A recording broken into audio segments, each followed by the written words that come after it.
तो previous video में हमने जिसकी बात करी थी, लगभग सिचुएशन उतनी ही खराब होती जा रही है। ये वॉर वर्ल्ड वॉर 3 के बहुत क्लोज आ रहा है।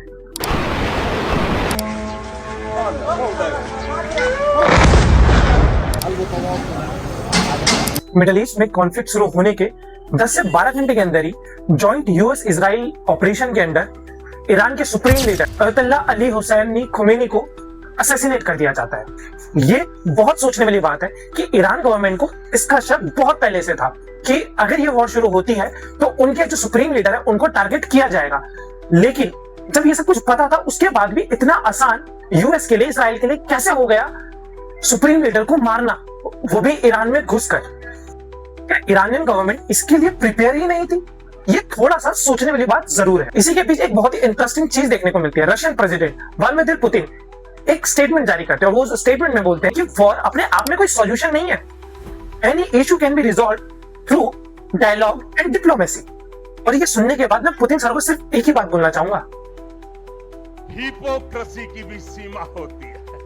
इतने बड़े असैसिनेशन के बाद ईरान ने भी रिटेलिएट किया, लगभग पूरे मिडिल ईस्ट को टारगेट किया, जिसमें कई कंट्रीज इन्वॉल्व थी जैसे कि Bahrain, Qatar, UAE, Israel and etcetera.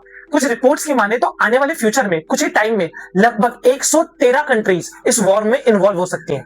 दूसरी तरफ यूएसए ने भी एक स्टेटमेंट जारी की है कि इसी तरीके के अगर हमले जारी रहेंगे तो यूएसए एक ऐसा एक्शन लेगा जिसके बारे में शायद ईरान ने सोचा भी नहीं हो। तो क्या ये वॉर कहीं ना कहीं न्यूक्लियर वॉर में चेंज हो सकती है?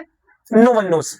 फिलहाल के लिए Ayatollah Ali Reza Arafi interim supreme leader है ईरान के। कई लोगों ने, कई लीडर्स ने खमीनी के मरने पर, खमीनी के असैसिनेशन पर अपनी स्टेटमेंट जारी की, अपने ट्वीट जारी किए, लेकिन इंडिया की तरफ से कोई भी अभी तक स्टेटमेंट जारी नहीं हुई है खमीनी को लेकर, उनके असैसिनेशन को लेकर। तो क्या यहाँ पर हम लोग वेस्टर्न से डर रहे हैं? क्या हम लोग डर रहे हैं कि हम लोग इसमें इन्वॉल्व हो जाएंगे? क्योंकि जहां तक मैं जानता हूं ईरान ने हमेशा इंडिया को सपोर्ट जरूर किया है। इंडिया ईरान को अपना फ्रेंड बोलता था, अपना अलायंस बोलता था।